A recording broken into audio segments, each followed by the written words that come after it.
The quantum fallout. The day the experiment went wrong, everything changed. For decades, humanity had pursued quantum energy as the key to solving Earth's crises. Climate change, dwindling resources, overpopulation. Quantum energy promised an infinite power source that could save the planet. Instead, it fractured it. Dr. Celia Harper stood at the edge of what had once been downtown Denver, now a sprawling wasteland of crystalline anomalies and distorted light. Her reflection shimmered in the broken fragments of reality floating in the air. Each shard bent and twisted her image into surreal shapes. Behind her, the jagged skyline of the ruined city loomed, its once proud skyscrapers warped into grotesque spirals. "This is where it started," Celia muttered, her voice barely audible over the faint hum that emanated from the anomalies. "Dr. Harper," a voice crackled over her comm device. It was Marcus, her field assistant. "We're picking up a strong quantum signature nearby. If we're going to stabilize the zone, we need to pinpoint the source." Celia nodded, even though Marcus couldn't see her. She adjusted the device strapped to her wrist, a quantum resonance scanner, QRS, and watched as its holographic display pulsed with shifting colors. The device was experimental, much like the energy source that had caused this mess, but it was the only tool they had to navigate the chaos. 5 years earlier, the Quantum Nexus project had promised humanity a new dawn.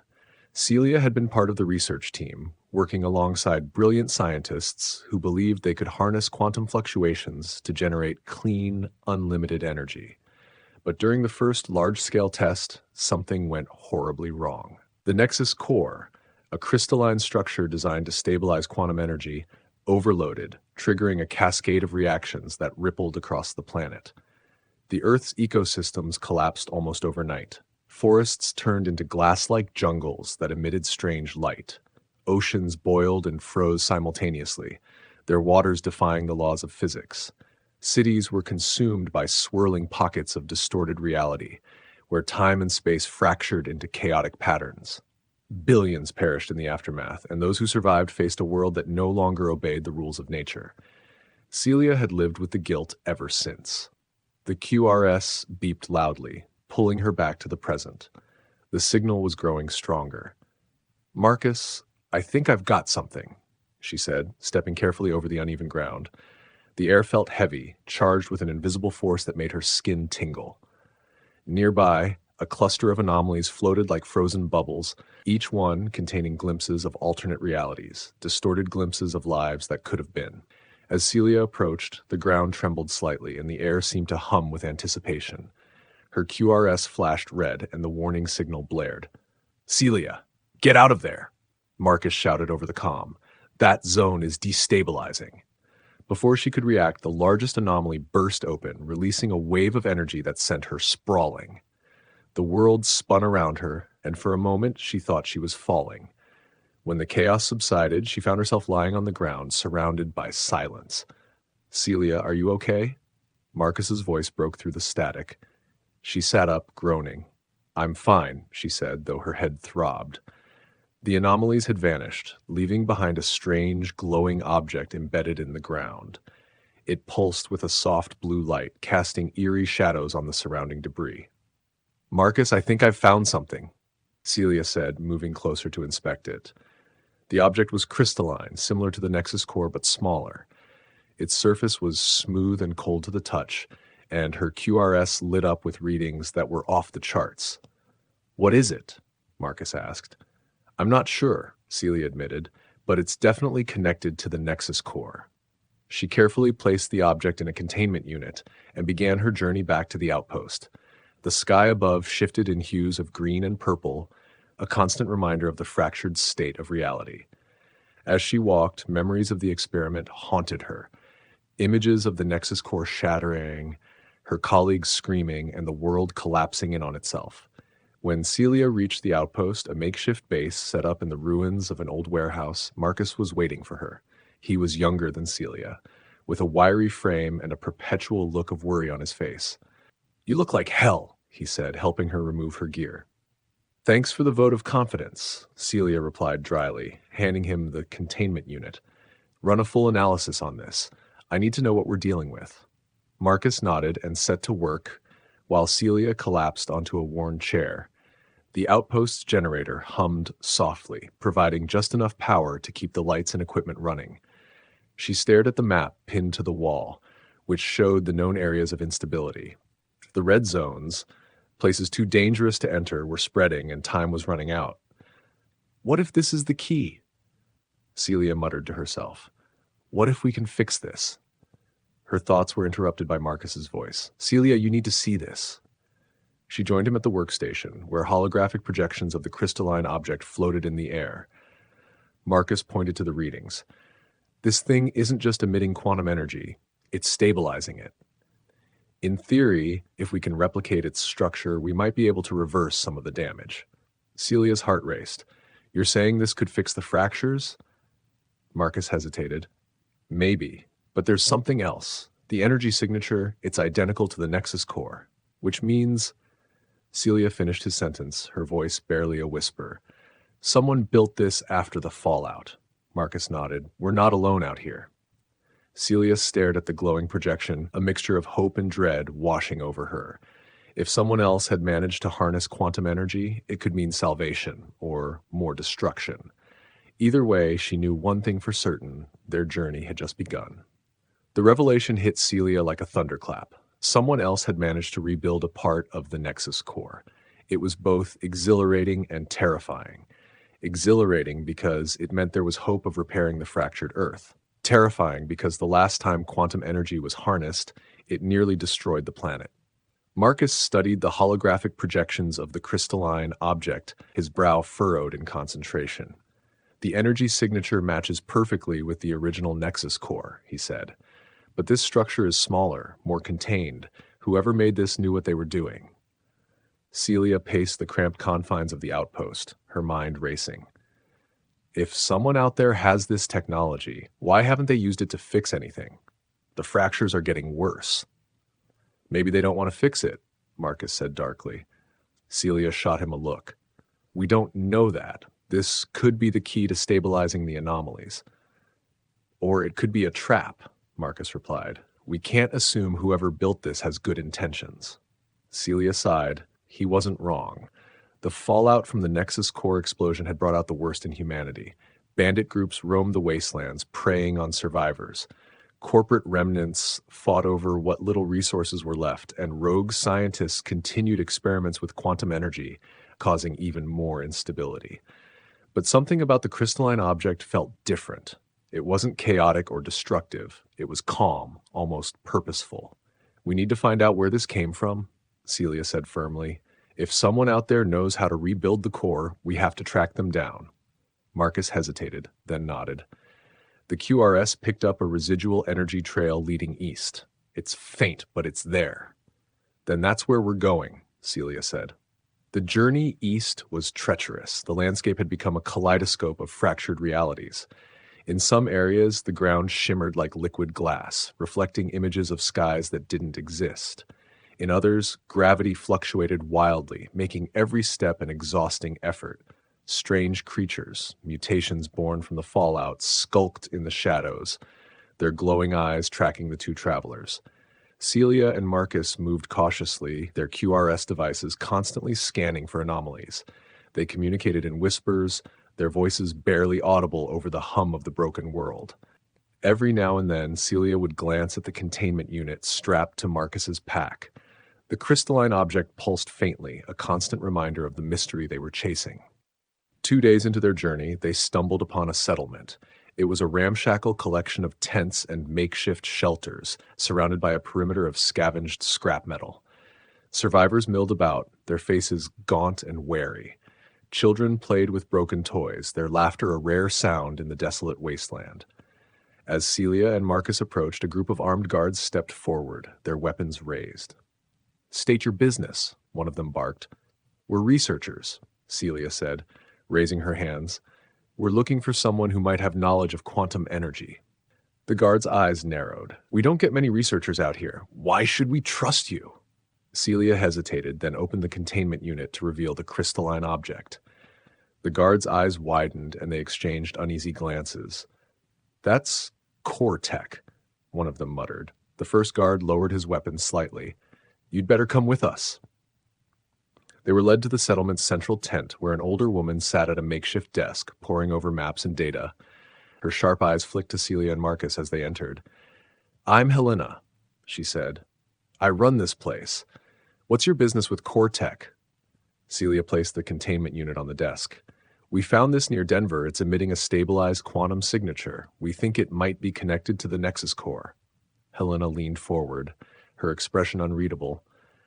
"And what do you plan to do with it?" "We want to find out who made it," Marcus said. "If someone out there can rebuild the core, we might be able to stabilize the anomalies." Helena studied them for a long moment, then sighed. "There's a man," she said finally. "Dr. Elias Wren. He was one of the original researchers on the Nexus project. After the fallout, he disappeared.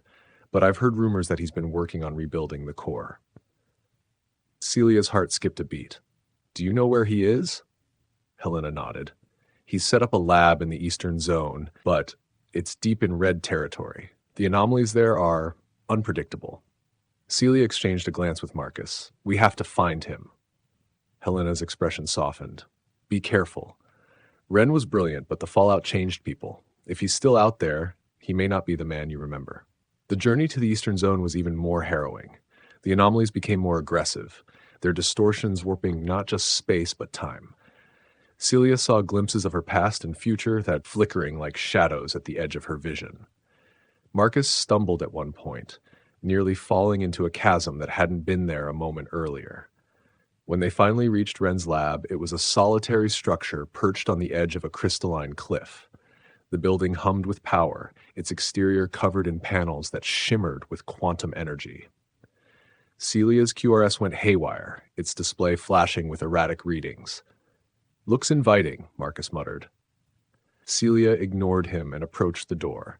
It opened with a hiss, revealing a stark, sterile interior. The air was heavy with the hum of machinery. As they stepped inside, a voice echoed through the space. "Dr. Harper, I've been expecting you." Celia froze. Standing at the far end of the room was Dr. Elias Wren. He looked older, his face lined with age and exhaustion, but his eyes burned with a familiar intensity. Beside him was a massive crystalline structure, its surface glowing with a pulsing light. "You found my prototype," Wren said, gesturing to the containment unit. "Good. That means you're ready for the next step." "The next step?" Celia asked, her voice wary. Wren smiled, but there was something unsettling about it. "To finish what we started." Celia felt a chill run down her spine. The fractured Earth had already paid the price for their ambition once. Could she trust Wren to fix it, or was he leading them toward another disaster? Dr. Elias Wren's crystalline lab hummed with energy, the pulsing light from the massive core structure casting shifting patterns across the walls. Celia Harper stared at her former colleague, a mix of relief and apprehension tightening her chest. Here was the man who had been a mentor, a partner in the quest for quantum energy. And yet, standing before him now, she felt the weight of the fractured Earth pressing down on her. "What do you mean, finish what we started?" Celia asked, her voice steady but cautious. Wren's eyes gleamed with a fervor that bordered on manic. "The Nexus Core was flawed, yes, but its potential remains unparalleled. What you see here," he gestured to the glowing crystalline structure beside him, "is the first step towards stabilizing reality. A corrected core, refined and contained. With enough power, it can repair the fractures." Celia exchanged a glance with Marcus, who stood rigid, his hand resting on the QRS strapped to his wrist. "And what's the catch?" Marcus asked. Wren's smile faltered slightly. "There's no catch, only risk. The energy required to activate this core would need to come from a massive anomaly, one large enough to collapse on itself. But once triggered, the core will recalibrate the quantum field and restore balance." "Restore balance?" Marcus scoffed. "You mean gamble what's left of the world on another experiment?" Wren's gaze hardened. "What choice do we have? You've seen the anomalies spreading. If we do nothing, fractures will consume everything." Celia studied the core, her mind racing. Wren's logic was sound, but she couldn't shake the memory of the original Nexus explosion, the screams, the devastation, the guilt that had haunted her every day since. "And if you're wrong?" she asked softly. "If it fails again?" Wren's expression softened, his voice dropping to a near whisper. Then I'll carry that burden. But Celia, you know as well as I do that this is our only chance. As they debated, the QRS on Marcus's wrist began to beep erratically. The display flashed red, and the air grew heavy with a strange vibration. Celia turned to Wren, alarmed. What's happening? A major anomaly is forming, Wren said, his voice calm despite the rising tension. He walked to a console and brought up a holographic map. A massive red zone pulsed on the screen just a few miles from the lab. It's destabilizing rapidly. Marcus swore under his breath. It's bigger than anything we've seen before. Celia felt her heart pound. Wren, can the core handle something of that magnitude? It has to, Wren replied. If we don't act now, that anomaly will spiral out of control. This is our window. The team scrambled to prepare. Wren adjusted the core's calibration, his hands moving with practiced precision across the console. Celia and Marcus suited up, checking their gear and QRS devices. The plan was simple, but dangerous. Lure the anomaly's energy into the core, triggering its stabilizing mechanism. As they headed toward the site, the sky darkened unnaturally, streaked with shifting colors. The ground trembled beneath their feet, and fragments of reality shimmered in the air like broken glass. The anomaly loomed ahead, a swirling vortex of light and shadow, its edges crackling with raw energy. This is insane, Marcus muttered as they approached. We're walking into a black hole. It's not a black hole, Wren corrected. It's a rift, and if we don't close it, it'll consume everything. Celia activated the containment device attached to the core, its crystalline surface glowing brighter as it synchronized with the QRS. Ready? She asked, her voice steady despite the chaos. Do it, Wren said. Celia triggered the containment sequence. The core emitted a low hum, its light intensifying as it began to draw energy from the anomaly. The air around them grew hotter, vibrating with invisible force. The QRS devices beeped wildly, their displays flashing warnings. It's working, Wren shouted over the noise. The core is stabilizing the rift. But then the anomaly pulsed violently, sending a shockwave that knocked them to the ground. Celia's ears rang as she scrambled to her feet. The core flickered, its light dimming. What's happening? She yelled. The rift is resisting, Wren said, his voice strained. It's too unstable. Celia glanced at Marcus, who was already adjusting his QRS. We need to amplify the core's field, he said. But it's going to overload. Do it, Celia said without hesitation. Marcus nodded and synchronized his QRS with the core. The device emitted a piercing whine as it redirected more energy into the crystalline structure. The core's light flared, brighter than the sun, and the anomaly roared in response. Celia felt the ground beneath her crack and shift as the vortex began to collapse inward. Almost there, Wren shouted. The anomaly's pull intensified, tugging at Celia's body like an invisible tide. She clung to a nearby rock, her eyes fixed on the core. Come on, she whispered. Come on. With a final, deafening pulse, the anomaly imploded, sending a wave of energy outward. The core absorbed the energy, its light stabilizing into a steady glow.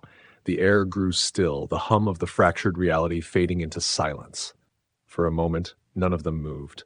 Then Wren let out a shaky laugh, collapsing to his knees. We did it, he said, his voice filled with disbelief. We actually did it. Celia staggered to her feet, her eyes scanning the horizon. The sky was clear, the fractures gone. The world felt solid. It worked, she said, her voice trembling with relief. Marcus helped her up, a rare smile breaking across his face. You're not bad in a crisis, Doc. Celia laughed weakly, the tension finally easing from her body. She turned to Wren, who was studying the core with a look of quiet satisfaction. What happens now? She asked. Wren's expression grew serious. The core is stable, but it's not permanent. We'll need to replicate this technology to fully repair the planet. Then let's get started, Celia said. As they returned to the lab, the weight of their success settled over them. The fractures were gone, but the scars of the fallout remained. It would take years, perhaps decades, to rebuild what had been lost. But for the first time since the Nexus Core exploded, Celia felt hope. The Earth was fractured no longer. And humanity, for all its flaws, had been given a second chance.